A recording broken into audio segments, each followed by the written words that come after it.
Assalamu alaikum students. Welcome to Air Foundation School System. Our today's topic is gaseous exchange in humans, and that is the first chapter, chapter number 10 of grade 10. And the gaseous exchange in plant we already discussed in our previous lecture, and today we are going to study the gaseous exchange in humans. Gaseous exchange in human occur by a proper system, that is respiratory system. The respiratory system consists of two parts, air passageway and lungs.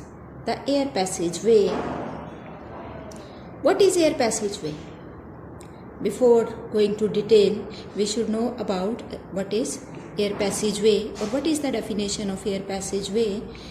It is all the parts through which air enters,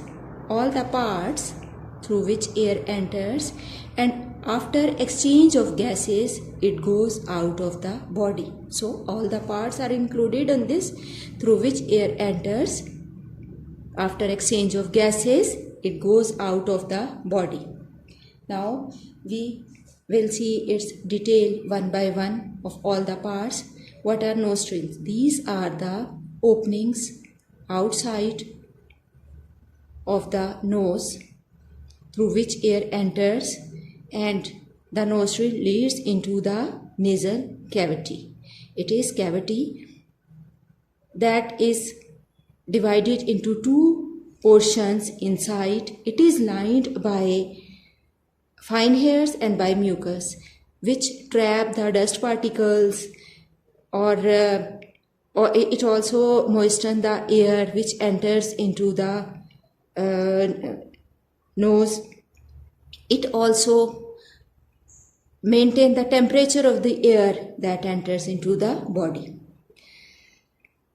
A nasal cavity leads into the pharynx. Oral cavity also leads into the pharynx.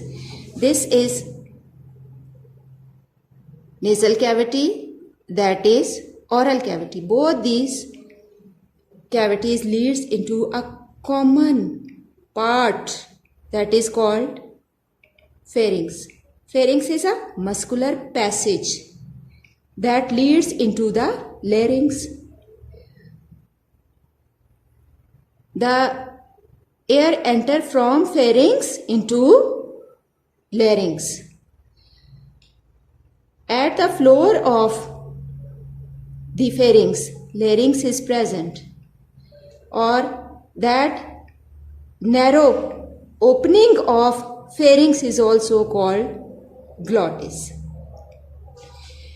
Glottis has a lid-like structure that comes on the that is called epiglottis, and it comes on the glottis when the food enter into that pharynx, so that it may not enter into the air passage. The glottis that will lead into trachea. What is trachea? Trachea is a windpipe that is about 12 centimeter long, and it is made up of C-shaped cartilage rings that divide into two bronchi. Two branches, they are called bronchi. These bronchi again divide and redivide into bronchioles. These bronchioles, at the end, it ends up into alveolar ducts. These alveolar ducts have small pouches at their ends. These pouches are called alveoli. These are lined by a single layer of epithelial cells. On the walls of these alveoli, blood capillaries are present. When air enters through this passage and it goes to these alveoli, the capillaries present on these alveoli exchange the gases, means the carbon dioxide present in the blood will enter into the lungs, and the oxygen that comes from outside enter into the blood. the oxygenated blood, the blood which has exchanged these gases, it become oxygenated blood, and that will be carried back to the heart. The oxygenated blood which goes to heart, that will be supplied to the whole body. That is all about the air passage way. Now, the next part of respiratory system is the lungs. Where these lungs are located? These lungs are located in the thoracic cavity, chest cavity. Chest cavity consists of three parts. The first one, 12 rib pairs, which form a rib cage for the protection of lungs and some other organs. These ribs are interconnected by the rib muscles, or these are also called intercostal muscles.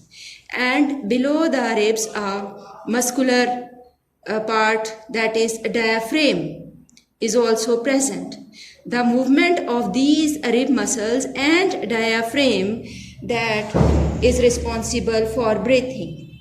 Both these lungs, right and left lungs, are in the lower part of the thoracic cavity. The right lung is larger in size and it has 3 lobes. The left lung, that is at some lower position than the right one, and it consists of only 2 lobes. That is also small in size.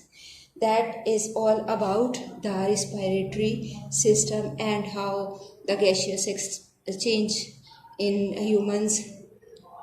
In our next lecture, we will study about the breathing mechanism, the detail of the breathing mechanism, how it takes place. If you have any question about that air passageway, you can ask. Thank you.